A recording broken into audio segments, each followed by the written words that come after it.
Ya, buenas noches hermanos, hermanas. Vamos a continuar el día de hoy con este estudio que se llama Conociendo a Dios. Y dijimos que para conocer a Dios tenemos que conocer sus atributos. Y estamos estudiando los atributos insondables de Dios. Ya estudiamos la inmutabilidad, significa que Dios no cambia. Y estamos también ahora ya en nuestro tercer miércoles estudiando el tema de la soberanía de Dios, que sin duda alguna entender el concepto bíblico genera en nosotros un choque, porque de alguna u otra manera estamos en un proceso de madurez, de crecimiento, y no que lo anterior no haya correspondido, al contrario, pero hoy día nosotros tenemos que tener un entendimiento mucho más profundo y más certero de quién es nuestro Dios. Porque la verdad de las cosas es que, como dijimos desde un principio del estudio, y uno de los propósitos de por qué lo estamos haciendo, es que la relación que el pueblo de Dios tiene con Dios tiende a ser habitualmente una relación de carácter sentimental, emocional, ¿no es cierto?, hasta horizontal, en circunstancias que no es así, ¿no es cierto? Y dada esa relación tan poco objetiva, podríamos decir nosotros, es que el pueblo de Dios llega a perder muchas veces el temor de Dios. ¿Por qué? Porque está tratando con una persona horizontal que de alguna manera sabe más cosas, tiene poder, pero siempre lo veo en función de lo que puede hacer por mí y en mis proyectos y en mis planes. Este tema de la soberanía de Dios es un tema que nos quiebra esa visión equivocada y a la luz de la Escritura nos muestra una visión totalmente distinta. Este no es un tema que esté avalado por 2 o 3 versículos, es transversal a toda la Escritura y hay cientos de pasajes e historias donde se nos cuenta y se nos habla de la soberanía de Dios. Ahora, quiero solamente recordar esto, que no es una definición, porque ¿quién podría definir la soberanía de Dios? Pero a lo menos es una descripción de lo que nosotros podemos entender. Recuerden ustedes que Dios es infinito, por lo tanto Dios no está encerrado entre Génesis y Apocalipsis. Esa es una revelación para nosotros. Las cosas reveladas pertenecen a nosotros y las que no a Dios. Por lo tanto es una revelación sinóptica, que es la revelación suficiente y absoluta que Dios nos ha dado para que nosotros lleguemos a Él. Ese es el punto, ¿ya? Ahora, este concepto de la soberanía, como descripción, dice que Dios tiene el derecho a gobernar el universo que ha creado para su propia gloria. No se olviden de eso. Derecho, gobernar su propia gloria. No tiene nada que ver con nosotros. Según su beneplácito, es la ley del barro y el alfarero. Él no está sujeto a ninguna norma o ley fuera de su propia voluntad. No tiene obligación de dar cuenta de lo que hace o lo que no hace. ¿Ya? Vimos que tenía soberanía sobre la creación, por supuesto sobre los seres humanos, que somos la creación hecha a su imagen, sobre los gobiernos, ¿no es cierto? Él coloca, saca reyes. No entendemos todo lo de la soberanía de Dios, pero sabemos que todo, o sobre todo, Dios es soberano, ¿ya? Y, por supuesto, el tema sobre la salvación, ¿ya? ¿Qué es lo que vamos a ver hoy día para complementar la doctrina de la salvación o de la soberanía de Dios sobre la salvación? Es la doctrina de la inhabilidad total del hombre, entendiendo hombre, el ser humano. Inhabilidad total del ser humano. La doctrina de la inhabilidad total del ser humano indica que los seres humanos, desde la caída de Adán en adelante, ¿no es cierto?, cada persona por naturaleza nace espiritualmente muerta. Otra vez, desde la caída de Adán, cada persona que ha nacido en este mundo, por naturaleza, está espiritualmente muerta y esclava del pecado. Aunque tenemos voluntad y elección, no podemos hacerlo más que dentro del contexto de nuestra naturaleza. Vale decir, todas nuestras elecciones están dentro de nuestra naturaleza caída. ¿Estamos? Esta es la doctrina de la inhabilidad absoluta. Nosotros no estamos medios muertos, no estamos heridos. Nosotros, dice la Biblia, es que estamos muertos. ¿Ya? Y para eso vamos a leer primero que nada, de todos los versículos que están ahí, que hay muchos más, hay que seleccionar algunos, los otros ustedes los tienen que anotar o buscar después en la página web, pero vamos a leer Efesios capítulo 2,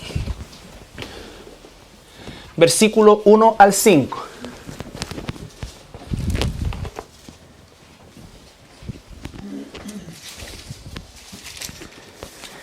Yo le pido que todavía no comience a divagar en lo que no dice la Biblia, sino que comience a concentrarse en lo que dice la Biblia. ¿Ya? Tenemos que ver nuestra relación con Dios desde una óptica más objetiva que nuestras emociones y sentimientos. Efesios capítulo 2, versículo 1 al 5 primero. Y Él os dio vida a vosotros cuando estabais muertos en vuestros delitos y pecados, en los cuales anduvisteis en otro tiempo, siguiendo la corriente de este mundo, conforme al príncipe de la potestad del aire, el espíritu que ahora opera en los hijos de desobediencia, entre los cuales también todos nosotros vivimos en otro tiempo, en los deseos de nuestra carne, haciendo la voluntad de la carne y de los pensamientos, y éramos por naturaleza hijos de ira, lo mismo que los demás.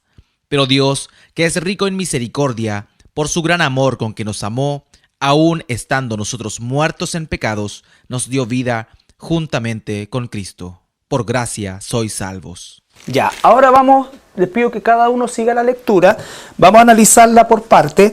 Lo primero que dice el versículo 1, y Él os dio vida a vosotros, y Él os dio vida a vosotros.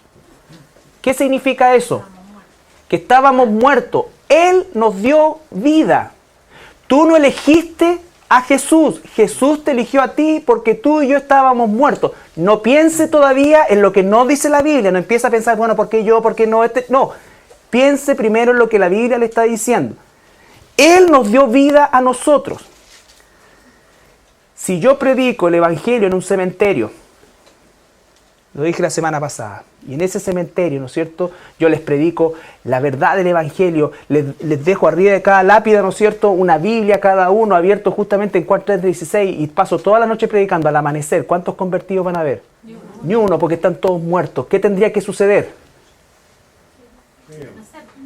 Que nacieran, que vivieran. Por eso es que el Señor les dijo a Nicodemo, tienes que nacer de nuevo. ¿Qué le está diciendo con eso? Tú estás muerto. Por lo tanto, cada parte de mi ser está completamente caída. Mi naturaleza adámica no solamente me gobierna, sino que me nubla, me entenebrece y me hace enemigo de Dios. La gente dice, no, si yo siempre busqué a Dios, yo de chiquitito busqué a Dios. Buscó a cualquier Dios, pero no al Dios de la Biblia, porque cuando le presentan el Dios de la Biblia, si es que el Dios de la Biblia no toca su corazón, esa persona aborrece al Dios de la Biblia. ¿Estamos? Sí. Entonces, Él os dio vida a vosotros cuando estabais, no dice heridos, estaban muertos en vuestros delitos y pecados, en los cuales anduvisteis tiempo pasado, en otro tiempo, siguiendo la corriente de este mundo, conforme al príncipe de la potestad del aire, el espíritu que ahora opera en los hijos de desobediencia. ¿Hijos de qué? De desobediencia. Ahí estábamos nosotros también. Entre los cuales también todos nosotros vivimos en otro tiempo. ¿Cómo vivíamos nosotros? En los deseos de nuestra carne, haciendo la voluntad de la carne y los pensamientos, y éramos por naturaleza. ¿Qué naturaleza? Caída. Adámica, caída, por naturaleza. ¿Qué cosa éramos? Hijos de ira. Lo mismo que los demás. ¿Puedes entender la implicancia de esto? Por eso, escucha lo que la Biblia dice, no divague tus pensamientos hasta que el Señor coloque su palabra. Porque mucha gente, pero es que yo no puedo creer en un Dios. Ese es tu Dios. Yo no puedo creer en un Dios que a unos sí y a otros no. ¿Operará Dios así? Él debe tener sus razones, a la cual yo no tengo acceso, que es otra cosa. Pero Él me está diciendo claramente que yo estaba muerto en mis delitos y pecados. Naturalmente era hijo de ira. ¿Y esto qué es lo que tiene que hacer? Acrecentar la gracia de Dios, la palabra gracia es algo que nunca vamos a terminar nosotros de descubrir lo magnífica y maravillosa que es. Por eso el himno ese, Sublime Gracia, es tan precioso. Sublime gracia del Señor, que a un infeliz, la palabra original es un infeliz, salvó.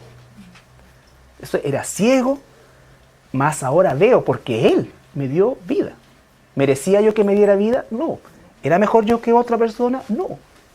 No, eso es insondable. Entonces dice, pero Dios, que es rico en misericordia, por su gran amor con que nos amó. Ahora, eso también es algo que yo debo entender, porque Dios me ama, pero no me ama por nada que yo piense que me pudiese amar. En ti y en mí no había nada bueno que fuera, ¿no es cierto?, del agrado de Dios. Eso es gracia, es algo absolutamente inmerecido, absolutamente inmerecido. Entonces, el amor de Dios por nosotros es totalmente distinto al concepto de que tú puedas creer que es el amor de Dios, o que es el amor romántico, o el amor, ¿no es cierto?, condicional, que es porque es mi hijo, porque es mi pariente, porque es esto. No, Dios nos ama, por eso es que el Juan 3:16 dice, de tal manera, ese de tal manera es inexplicable, es insondable. Entonces, el amor de Dios es otra cosa, es otra cosa. ¿Existe el amor de Dios? Claro. Por eso cuando la gente dice Dios es amor, se está refiriendo a ¿cuál amor? Al amor que Dios todo, Peace and Love, Greenpeace, todas estas cosas, amor, amor, amor, amor. No es así. El amor de Dios no tiene nada que ver con el amor nuestro, ¿no es cierto? No tiene explicación el amor de Dios. Exactamente. Entonces dice, aún estando nosotros muertos en pecado, nos dio vida juntamente con Cristo, por gracia sois salvos. Del 6 al 10 ahora. Y juntamente con Él nos resucitó, y asimismo nos hizo sentar en los lugares celestiales con Cristo Jesús. Imagínate, nos justificó, nos lavó y nos hizo sentar en los lugares celestiales con Cristo. Para mostrar en los siglos venideros las abundantes riquezas de su gracia en su bondad para con nosotros en Cristo Jesús. ¿Y para qué entonces lo hizo? Para mostrar en la eternidad su gracia. Su gracia.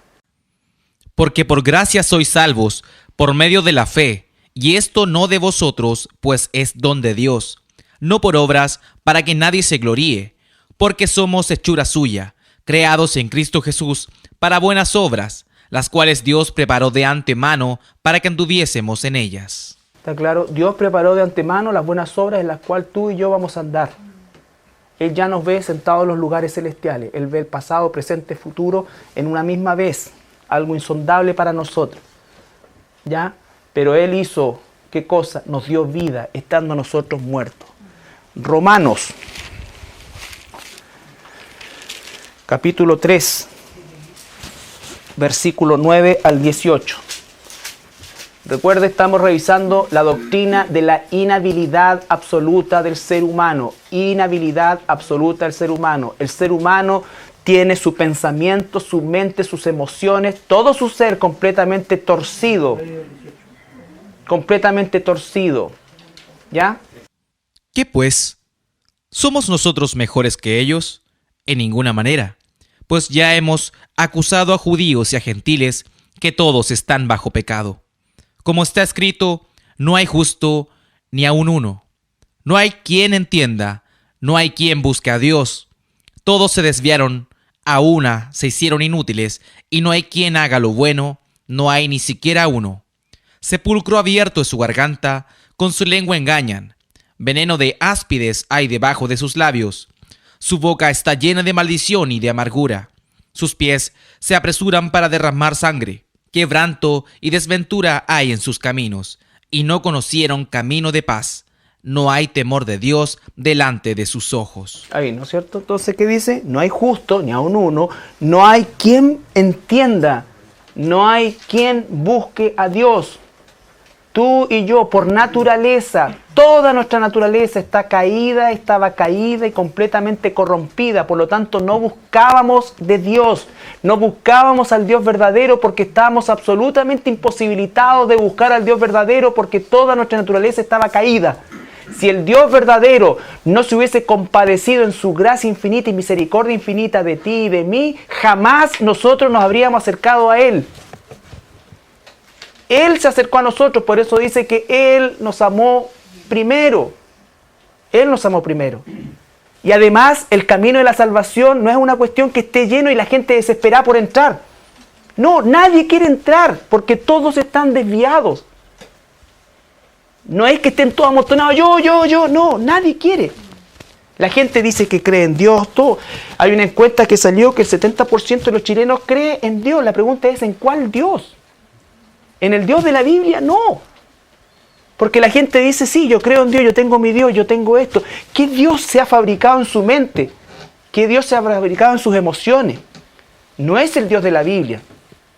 Y el punto es que muchos cristianos, ¿no es cierto?, por desconocer realmente quién es Dios, la vida eterna consiste en que te conozcan a ti, el único Dios verdadero es Jesucristo a quien tú enviaste. En eso estamos, conociendo hoy día más profundamente a nuestro Dios. ¿Qué tiene que hacer eso?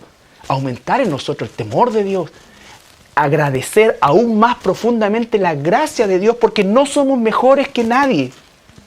De hecho, si nosotros siguiéramos la línea, o más o menos el patrón, que la Biblia no lo dice así específicamente de la elección, porque las razones son insondables, lo único que tenemos claro es que no lo merecíamos. Pero si uno pudiera sacar de acuerdo a la línea de cómo el Señor ha hecho las cosas, eligió a las personas menos indicadas desde nuestro punto de vista para acciones, ¿no es cierto?, y eligió a personas que nosotros no hubiésemos elegido. Eligió a un Moisés, eligió a un Gedeón que era un cobarde, lo transformó en un valiente, eligió a Israel. ¿Por qué? Dice en el Deuteronomio, te elegí a ti, Israel, no porque fueras importante, sino porque eres el peor de los pueblos de la tierra. El peor de los pueblos de la tierra. Eligió 12 pescadores, ¿no es cierto?, incultos, peleadores entre ellos mismos, deseosos de poder. Eligió a un asesino como el apóstol Pablo. ¿Quién de nosotros hubiese elegido al apóstol Pablo para hacer lo que hizo? Entonces, solamente sacando esa media y otros ejemplos más, podríamos decir que a mí me eligió porque era peor que los otros. Peor que los otros. Simplemente una especulación basado en un patrón que Dios nos muestra a la luz. Probablemente nosotros habríamos elegido, si había que elegir un fariseo para que llevara el evangelio a los gentiles, yo habría elegido a Nicodemo, era como el que estaba más cerquita de Dios. Se le faltaba la piñiquita nomás. Medio cobardón, pero estaba de acuerdo con el Señor. Pero Dios me deshace todo y pesca al más acérrimo asesino. Él se fue a pedir cartas para poder matar y encarcelar cristianos en Damasco, y a eso iba. Y Dios lo convierte. Él estaba muerto en sus delitos y pecados y Dios lo convirtió. ¿Ya? 1 Corintios 1. No hay justo ni aún uno. 1 Corintios 1, 18.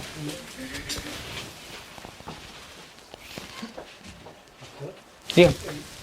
Respecto de las personas que creen en Dios, mi concepto en el paso del tiempo es que sí, efectivamente creen en Dios y creen en el Dios de la Biblia, pero están en la fila del diablo, que también cree y tiembla, pero no hay ningún gesto de sometimiento. No. Porque la palabra de Dios dice. Claro, es otra forma de interpretarlo, porque finalmente, como dice Romanos 1, nadie tiene excusa de no creer en Dios.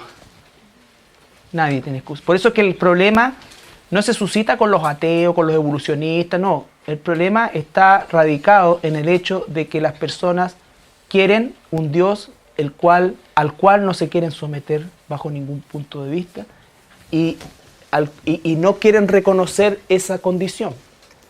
1 Corintios 1:18. 1:18. 1 Corintios 1:18 al 21. Porque la palabra de la cruz es locura a los que se pierden, pero a los que se salvan, esto es, a nosotros, es poder de Dios. Una persona sin el Espíritu Santo, no nacida de nuevo, puede que tenga comprensión de lectura de algunas cosas, pero es locura para esa persona. ¿Por qué yo sé que soy un hijo de Dios? Porque tú sabes que eres una hija de Dios. Porque la palabra no es locura para ti, es poder de Dios, es la dirección de Dios. La lámpara a mis pies es tu palabra, lumbrera mi camino. Oh, cuánto amo tu ley, ella es mi deleite, mi meditación de día y de noche. Aprovechando bien el tiempo, porque los días son malos. Siendo entendido en cuál es la voluntad de Dios. Ese es el punto. Es un amor y una entrega sobrenatural. Sobrenatural. 19, 20 y 21. ¿Dónde está el sabio? ¿Dónde está el escriba? ¿Dónde está el disputador de este siglo? ¿No ha enloquecido Dios la sabiduría del mundo? Pues, ya que en la sabiduría de Dios el mundo no conoció a Dios, mediante la sabiduría agradó a Dios salvar a los creyentes por la locura de la predicación. ¿Te das cuenta? Dios obra y opera totalmente distinto a nosotros. Mis pensamientos no son vuestros pensamientos, mis caminos no son vuestros caminos, y lo que tú piensas que es bueno, yo lo desecho. ¿Ya? Porque nosotros, ¿qué hubiésemos pensado y hubiésemos dicho, hubiésemos elegido? ¿Quiénes son los 10 escribas más intelectuales de este lote acá? ¿Quiénes son las personas más influyentes? Mira, este tiene un hermano que es acá, este otro acá, este es diputado, este acá. Y entonces, no, Dios dijo, no, tráeme estos 12 pescadores y los voy a transformar en pescadores de hombres y por el poder. Entonces, ¿qué es lo que más es la gloria de Dios? Porque todo es para su gloria. Todo es para su gloria.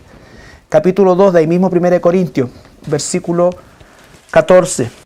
Pero el hombre natural no percibe las cosas que son del Espíritu de Dios, porque para él son locura, y no las puede entender porque se han de discernir espiritualmente. El hombre natural, como éramos nosotros, es locura. La palabra de Dios no la puede entender, no la puede discernir, porque está muerto espiritualmente. Efesios 4:17. Ahí aparece nuevamente el oficio del diablo, la estética que cegó el entendimiento. Claro que sí. Dios le permitió al diablo cegar el entendimiento. Le quiero decir una cosa, hay cosas en la soberanía de Dios que te van a sorprender y que probablemente no las vas a entender. Por ejemplo, antes de ver el pasaje de eso, una de las cosas que por lo menos a mí me dio vuelta y que uno tiene que aceptar lo que Dios te está revelando. Por ejemplo, Jesús cuando va, ¡ay de ti Corazín! ¡Ay de ti Betsaida! Porque si en Tiro y en Sidón se hubiesen hecho estas señales, ya se habrían arrepentido. Y entonces, si él sabía que en Tiro y en Sidón se hacía un milagrito, se iban a arrepentir, ¿por qué no lo hizo? Y lo hizo en un lugar donde a pesar de hacerlo, sabía que no se iban a arrepentir.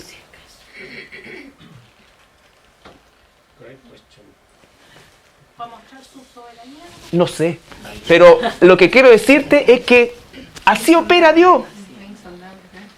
Si en Sodoma se hubiese hecho esto, ya se habrían arrepentido. ¿Y por qué no lo hizo en Sodoma?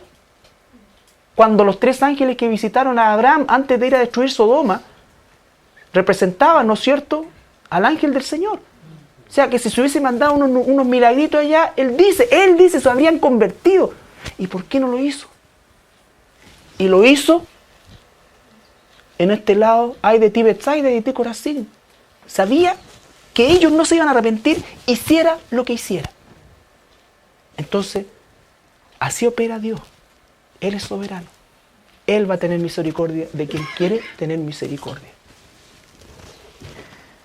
Capítulo 4 de Efesios, versículos 17 y 18.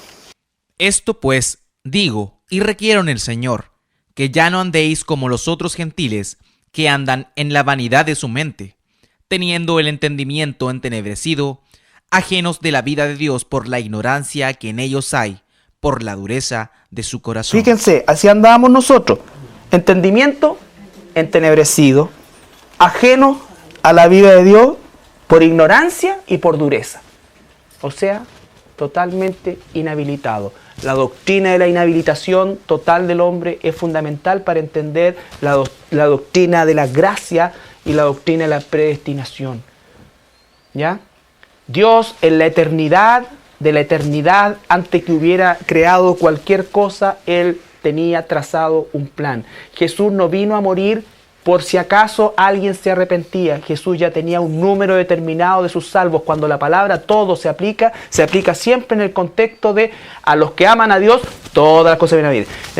Todo, pero ese todo tiene que ver con los que Dios ya de antemano ha elegido. ¿Ya? ¿Qué tiene que hacer esto? Generar en nosotros, ¿qué cosa? Mayor gratitud. La próxima semana vamos a ver ahora cómo respondo yo a la gracia de Dios. El Señor dice, anda hasta lo último del mundo. No porque por mí se vaya a salvar la gente, porque si no voy yo, Dios va a usar piedra. Pero yo voy por gratitud, por amor. Por amor. El apóstol Pablo dice, yo, ¿qué cosa? Era perseguidor, pero por la gracia de Dios soy lo que soy. Y su gracia no ha sido en vano. Y antes, yo trabajo más que todo. Pero no yo, la gracia que está en mí. El corazón rebosante de gratitud. ¿Por qué? Porque hasta lo último en la tierra hay ovejas de Dios. Que van a escuchar su voz. La voz que tú le vas a proclamar. Y ellos van a entrar al redil de Dios. ¿Ya? Tito 3 al 7. Porque nosotros también éramos en otro tiempo insensatos, rebeldes, extraviados, esclavos de concupiscencias y deleites diversos, viviendo en malicia y envidia, aborrecibles y aborreciéndonos unos a otros. Pausa. Esa era la condición y es la condición de todo hombre natural no regenerado. Pero cuando se manifestó la bondad de Dios, nuestro Salvador, y su amor para con los hombres, nos salvó, no por obras de justicia que nosotros hubiéramos hecho, sino por su misericordia, por el lavamiento de la regeneración y por la renovación en el Espíritu Santo, el cual derramó en nosotros abundantemente por Jesucristo nuestro Salvador, para que justificados por su gracia viniésemos a ser herederos conforme a la esperanza de la vida eterna. ¿Cuándo cambió nuestra condición? Versículo 4. Cuando se manifestó la bondad de Dios. Hasta que no se manifestó la bondad de Dios, nosotros estábamos muertos en delito y pecado, aborreciéndolo y aborrecible. ¿Cuándo se manifestó? Vosotros estabais muertos en vuestros delitos y pecados. Él os dio vida cuando vosotros estabais muertos en vuestros delitos y pecados. ¿Cuándo se manifestó la bondad de Dios? Cuando Dios hizo algo sobrenatural. Por eso es que la salvación de principio a fin es sobrenatural. Por eso es que la salvación no se pierde. Lo que pasa es que nosotros le decimos cristianos a muchas personas que nunca se han salvado de verdad. Nunca se han salvado de verdad. Porque quien es realmente una oveja de Dios, Dios lo va a cambiar. Dios le va a modificar su manera de pensar. Su relación con el pecado va a ser otra. Su relación con la Escritura va a ser otra. Su relación con la hermandad va a ser otra. ¿Me entiende? Es el fruto. Cuando la persona dice, pero es que usted no tiene que juzgar. Si no necesitamos juzgar unos a otros el corazón. El Señor no dice juzga el corazón de las personas. Mira el fruto de una persona y tú vas a ver efectivamente si es una persona convertida o no. El Dios soberano, todopoderoso que hizo el cielo y la tierra, no podrá cambiar el carácter de un alma picante como yo. Claro, pues si no, no es Dios. Si es una obra sobrenatural. Él produce los cambios. Él cambia tu relación con la palabra. Él te abre los ojos. Como dice Lidia, ¿no es cierto? Que Dios abrió su corazón, empezó a entender una cosa sobrenatural. Instantes antes, cuando no había venido el Espíritu Santo sobre ella, no entendía nada, pero en ese momento, cuando vino el Espíritu Santo, se abrieron sus ojos y entendió. Eso pasó en tu vida, pasó en mi vida. Es otra cosa, tú no tienes la misma relación con el pecado. Aun cuando somos pecadores, nos dolemos por el pecado, nuestra relación es totalmente distinta. Totalmente distinto. Por eso dice el Señor en 1 de Juan, el que dice que es cristiano y tiene un estilo de vida como pagano, como estilo de vida, la palabra, no yo, la palabra dice, el tal es un mentiroso. El tal es un mentiroso. ¿Y qué me dice a mí una vez que yo detecto eso? Apártate de los tales. Apártate de los tales. Entonces, por eso es que toda nuestra situación sentimental, emocional, tiene que en el buen sentido de la palabra, evolucionar hacia una doctrina escritural. Nosotros no necesitamos juzgar a las personas y estamos llamados a no juzgar el corazón de las personas nunca, pero estamos llamados a ver los frutos y por los frutos determinar si nos apartamos o realmente nos quedamos. Romanos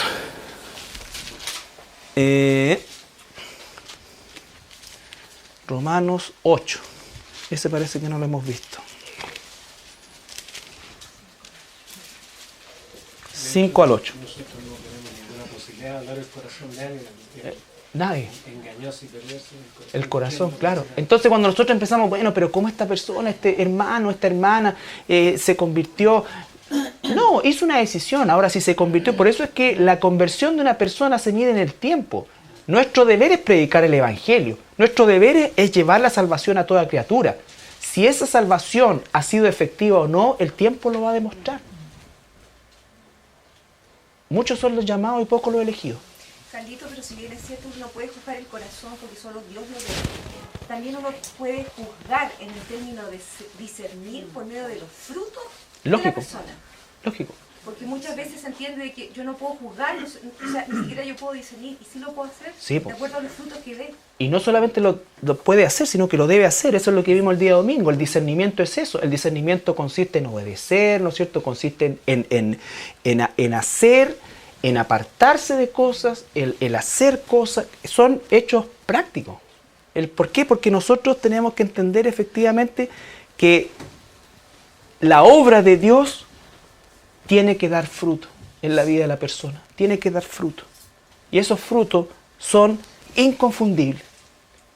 Lo que es espiritual se acomoda a lo espiritual. Y el que tiene el Espíritu Santo va a reconocer el fruto del Espíritu Santo en la persona o quien dice ser. Por eso dice el apóstol Pablo, lo vimos en el libro de Judas, contended ardientemente por la fe que una fe les fue dada. ¿Por qué se han introducido encubiertamente? Y dice el Señor, ¿qué cosa? Contender no está hablando de una conducta pasiva, es una conducta activa. Activa. También, no podemos hacer, pero el juicio del corazón no es necesario hacerlo. Si los frutos muestran y como consecuencia de eso, el corazón de la persona no está correcto a los ojos de Dios, pero eso le corresponde a Dios.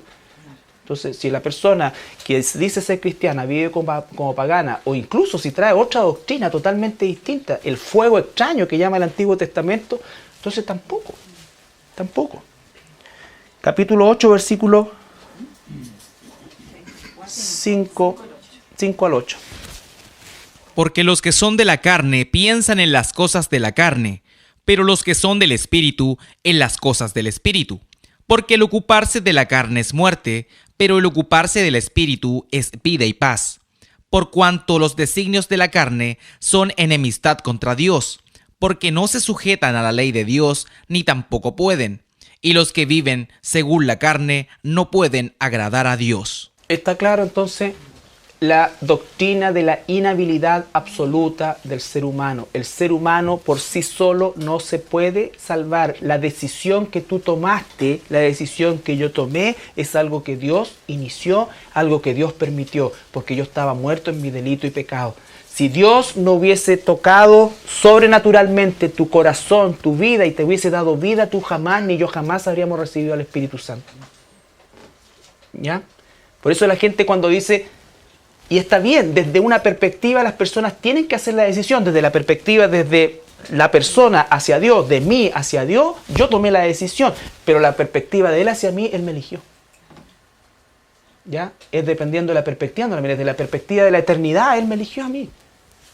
Porque yo estaba muerto en delito y pecado. Desde mi perspectiva, claro, yo hice una elección. Por eso es que a la gente se le hace una invitación. Porque en esa invitación van a responder las que son ovejas de Dios, y si tú has dado un evangelio aguachento, van a responder todas las personas, y eso va a resultar en algo más terrible. Por eso es que cuando el evangelio se le predica a las personas, se les habla, Dios te amó no por lo que eres, no por lo que hiciste, sino porque en su gracia infinita. Y si tú mueres sin Jesucristo, tú, si te mueres hoy día en la noche, vas a despertar en el infierno para siempre. Si es una oveja de Dios, A lo mejor al principio va a refunfuñar, va a redarguir un poco eso, pero finalmente va a escuchar la voz del pastor. Pero si yo le digo, no, mira, Dios te ama y la verdad que eres tan importante para Dios que imagínate, Él vino a morir por ti. Esa no es la razón por la cual Él vino a morir por mí. Yo no soy importante para Dios. Yo no soy importante para Dios. Yo no tengo el valor que me autoimpongo para Dios. Porque si no, ya no sería gracia, sería mérito. Claro. Ya. Romanos capítulo 8, versículo 28 al 39. Siga con atención esa lectura. Romanos 8, 28 al 39. Y sabemos que a los que aman a Dios, todas las cosas les ayudan a bien. Esto es, a los que conforme a su propósito son llamados. Sabemos que los que aman a Dios. ¿Tú hoy día amas a Dios? Amén. ¿No es cierto? ¿Por qué amas a Dios? Porque tú tenías tendencia a amarlo, porque siempre fuiste re bueno, te decían el pan de Dios y buscabas a Dios y todo siempre. Oye, el más espiritual, no. Porque era un miserable, perdido, infeliz, sin ninguna posibilidad, y Dios en su infinita misericordia me hizo ¡tuc! Me apretó, me puso los electrodos espirituales y me dio vida. Y por eso pude responder a Dios. ¿Ya? Pero ahora lo amo. Pero Él me amó primero. Entonces esto ya se circunscribe a los elegidos. Ya. Ahora sí, por favor. Porque a los que antes conoció, también los predestinó para que fuesen hechos conforme a la imagen de su Hijo, para que Él sea el primogénito entre muchos hermanos. Y a los que predestinó, a estos también llamó. Y a los que llamó, a estos también justificó. Y a los que justificó, a estos también glorificó. ¿Cómo hace preciosa la gracia de Dios? Imagínate. ¿Qué dice? A los que predestinó antes de la fundación del mundo, antes de esto, Él te predestinó a salvación. Y te llamó por medio de ¿qué? Del Evangelio. ¿No es cierto? Porque la fe, que es un don de Dios, viene por oír la palabra de Dios. O sea, Dios tiene un plan preestablecido. Que tú en el lugar preciso ibas a escuchar la verdad de Dios y tú ibas a ser tocada por Dios, te iba a dar vida y en vida espiritual ibas a responder positivamente al llamado de Dios. Y entonces Él te llamó por medio del Evangelio, te predestinó, te llamó, te justificó por medio de la sangre de Jesucristo y te va a glorificar un día con un cuerpo nuevo. Con un cuerpo nuevo. Entonces, la gratitud a Dios, si uno tenía gratitud a Dios, hoy día se tiene que multiplicar. Se tiene que multiplicar. Y como el apóstol Pablo, Señor, ¿qué quieres que haga? No, mira, Diosito, tú sabías, yo, por favor, que me salga esto, pucha, y esto. No. A los que predestinó, llamó, justificó, glorificó. Y ahora el 31. ¿Qué pues diremos a esto? Si Dios es por nosotros, ¿quién contra nosotros? Entonces todos nosotros está circunscrito a los versículos anteriores. Entonces cuando alguien me dice, pero ¿y cómo se dice que murió por todos nosotros? Momento, no saque un texto de contexto, porque el contexto es los elegidos, los predestinados. El que no escatimó ni a su propio Hijo, sino que lo entregó por todos nosotros, ¿cómo no nos dará también con Él todas las cosas? ¿Quién acusará a los escogidos de Dios?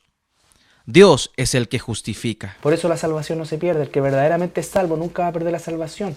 Nunca. Lo que pasa es que nosotros le llamamos cristianos a muchas personas que no son cristianos. Porque alguna vez, porque asisten a una iglesia, porque alguna vez repitieron una oración, pero su vida sigue siendo igual de pagana, no ha habido transformación. Por eso es que nosotros podemos decir, ¿sabes qué? Hubieron 4 decisiones, 5 decisiones, pero conversiones las sabremos en el tiempo. ¿Quién es el que condenará? Cristo es el que murió, más aún, el que también resucitó, el que además está a la diestra de Dios, el que también intercede por nosotros. ¿Por quién intercede? Por nosotros. Yo no pido por el mundo, sino por los que me diste, dice en el Evangelio de Juan. ¿Quién nos separará del amor de Cristo? ¿Tribulación o angustia, o persecución, o hambre, o desnudez, o peligro, o espada? Como está escrito, Por causa de ti somos muertos todo el tiempo. Somos contados como ovejas de matadero. Antes, en todas estas cosas, somos más que vencedores por medio de aquel que nos amó.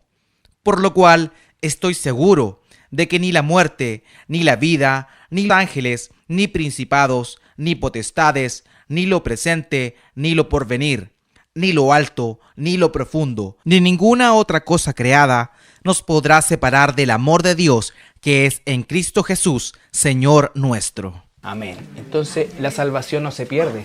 Estamos sellados, predestinados, justificados, glorificados, ¿no es cierto? ¿Quién podrá acusarnos si es Dios nuestro el quien nos justifica? Nada podrá separarnos del amor de Dios, nada. Y cuando el Dios dice nada, es nada. La salvación no se pierde. La salvación no se pierde.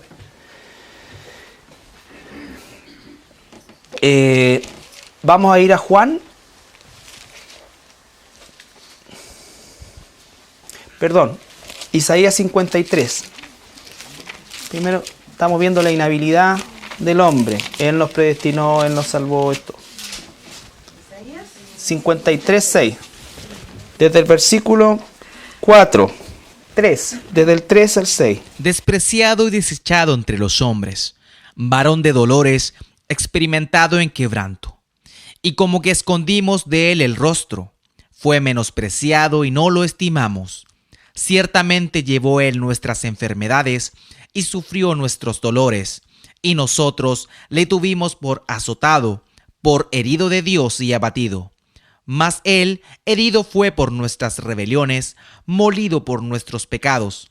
El castigo de nuestra paz fue sobre él, y por su llaga fuimos nosotros curados. ¿A quiénes son esos nuestros? El pueblo, ¿no es cierto? Porque dice el castigo de nuestra paz, de los que son salvos. Todos nosotros nos descarriamos como ovejas, cada cual se apartó por su propio camino, mas Jehová cargó en él el pecado de todos nosotros. Si el Señor hubiese cargado el pecado de toda la humanidad, el infierno estaría vacío. Por eso ese todo se refiere al pueblo por el cual Él murió. Jesús no vino a morir por un número indeterminado. Jesús vino a morir por un número determinado. Por eso es que cuando la última oveja de Dios entre en alguna iglesia sana de este planeta, va a venir el rapto. Si no hubiera un número determinado, el Señor diría, ¿y cuándo voy? ¿Cuándo voy? No, Él sabe que cuando entre la última oveja de Dios a un redil verdadero en cualquier parte de este mundo, se cierra ese número y el Señor saca a su iglesia. Ahora vamos a ver Romanos 5:1 primero, por favor.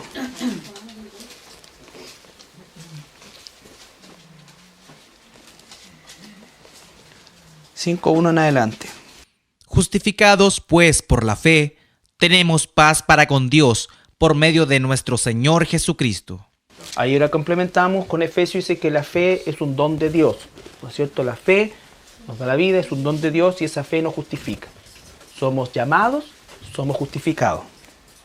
Por quien también tenemos entrada por la fe a esta gracia en la cual estamos firmes y nos gloriamos en la esperanza de la gloria de Dios.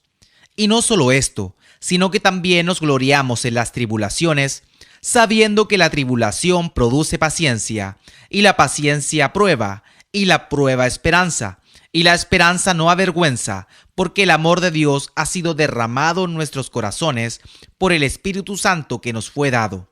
Porque Cristo, cuando aún éramos débiles, a su tiempo murió por los impíos. Ciertamente, apenas morirá alguno por un justo. Con todo, pudiera ser que alguno osara morir por el bueno.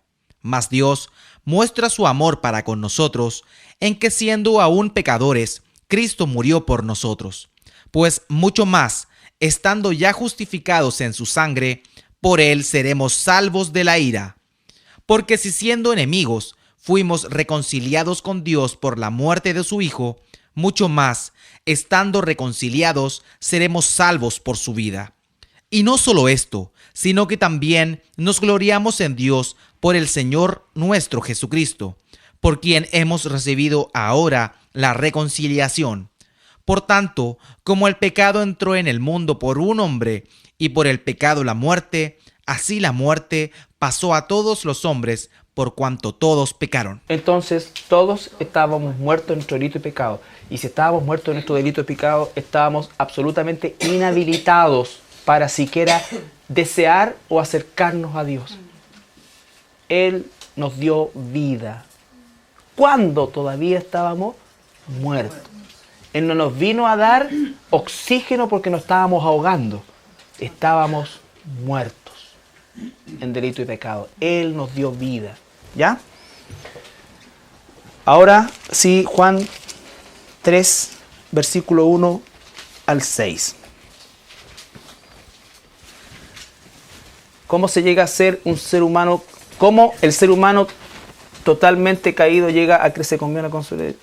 Llega el ser humano totalmente caído a creer. No era así, pero se entiende. Había un hombre de los fariseos que se llamaba Nicodemo, un principal entre los judíos. Este vino a Jesús de noche y le dijo: Rabí, sabemos que has venido de Dios como maestro, porque nadie puede hacer estas señales que tú haces si no está Dios con él. Respondió Jesús y le dijo: de cierto te digo, que el que no naciere de nuevo no puede ver el reino de Dios. Nicodemo le dijo: ¿cómo puede un hombre nacer siendo viejo? ¿Puede acaso entrar por segunda vez en el vientre de su madre y nacer? Respondió Jesús: de cierto te digo, que el que no naciere de agua y del Espíritu no puede entrar en el reino de Dios. Lo que es nacido de la carne, carne es, y lo que es nacido del Espíritu, Espíritu es. Ahí está, ¿no es cierto? Entonces, dice que este hombre era un fariseo, un principal, un religioso, y va donde Jesús de noche, lo reconoce como maestro, no como hijo de Dios, pero le dice que sabemos, en plural, que tú vienes de Dios. Jesús no toma en cuenta ni lo bueno ni lo malo de este hombre. No le dice: tú eres un rabí, tú eres un maestro, tú conoces la palabra, tú estás más cerca porque tú eres un religioso, porque tú esto, porque tú no has matado nunca a nadie, porque tú has cumplido los mandamientos. No toma en cuenta ni lo bueno ni lo malo. ¿Qué es lo que le dice?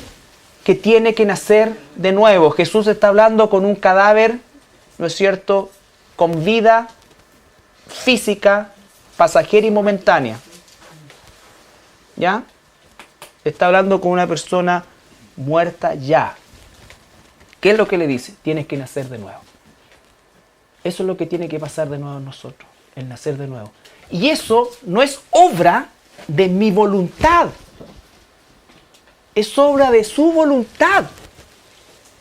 ¿Cómo puedo yo pedir nacer de nuevo? ¿Cómo puedo yo quiero nacer? Tú no tuviste nada que ver, yo no tuve nada que ver en mi nacimiento físico y tampoco tengo nada que ver en mi nacimiento espiritual. Él, ¿no es cierto?, le dice al Señor, el Señor le dice: el que no nace de agua y espíritu no puede entrar en el reino de Dios. Y le dice: lo que es nacido de carne, carne es. O sea, la naturaleza adámica produce naturaleza adámica y el destino de la naturaleza adámica es la muerte y el infierno. Lo que es nacido del espíritu, espíritu es. ¿Cómo podía yo nacer del espíritu si estaba muerto espiritualmente? Él me dio vida cuando yo estaba muerto en delito y pecado. ¿Ya? Entonces, la doctrina de la inhabilidad dice y declara que ningún ser humano,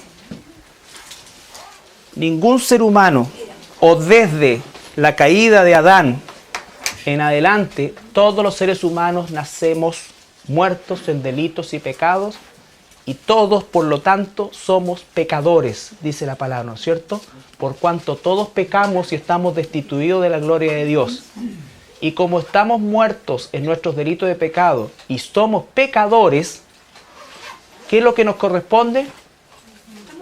La muerte eterna. Pero Dios en su infinita, y aquí es que corre la misericordia y la gracia de Dios, en su infinita gracia y misericordia, Él, en su eterna soberanía, salvó a unos que los hace transitar por un camino angosto por su pura gracia y soberanía, para mostrar en la eternidad su gracia y su justicia. ¿Es injusto que Dios haya tomado a algunos y a otros no? ¿O Dios es injusto con los que va a condenar que no están llamados a salvación? No, porque ya están condenados. Él es misericordioso porque yo estaba en la misma condición y me sacó de ahí. Es al revés. La elección es el acto más grande de amor incondicional, inmerecido, que Dios ha expresado a la humanidad. ¿Se entiende? Es al revés. Todos estábamos condenados. Él en su misericordia sacó a algunos para mostrar su gracia. Y su justicia se va a cumplir. Él no está juzgando a nadie que ya no esté condenado. Ahora, si tú vas a pensar, bueno, ¿y por qué a mí? ¿Por qué no al otro? Bueno, si quieres, toma el lugar del otro. Yo no quiero. Yo estoy agradecido hasta los tuétanos de que haya sido mi vida, y por agradecimiento lo que el Señor quiere hacer conmigo, que lo haga. Porque ahora a los que aman a Dios, todas las cosas vienen a bien. Si para Él yo lo glorifico con un cáncer, que me mande el cáncer. Si para Él lo glorifico yo con cualquier cosa, que me mande lo que quiera. Que me mande lo que quiera, no importa, que haga lo que Él quiera, porque no puedo tener nada más que gratitud. Nada más que gratitud. Entonces, eso es la gracia de Dios, y eso es lo que debe producir la gracia de Dios. No este caldo de cabeza insensato que nosotros tendemos a cocer en nuestra mente. Es decir, bueno, pero ¿por qué entonces? Entonces significa, pero pucha, qué pena que este... Sentimentalismo. Tú tienes que matar el sentimentalismo. Tienes que conservar los sentimientos. Pero matar el sentimentalismo. El sentimentalismo es una forma elegante de decir el cebollerismo que nos mueve muchas veces, ¿no es cierto?, a empezar a divagar en estas cosas así. Si Él te llamó a salvación y eres una hija de Dios, sé, pero realmente grato a los ojos de nuestro Dios. Sé grato a los ojos de nuestro Dios. Haz todo lo que Dios realmente quiere que tú hagas en tu vida. Sé fiel en todo, sé sacrificado, esfuérzate, sé valiente. ¿Vas a ganar más amor de Dios con eso? No, porque el amor de Dios no puede aumentar ni disminuir. Es inmutable. Pero mi gratitud sí puede crecer a Él. Bien, la próxima semana vamos a continuar con el estudio de la soberanía. Ahora en nuestra respuesta, ahora como hijo, entendiendo que nos eligió sin merecerlo, que Él murió por la gente que Él predestinó antes de.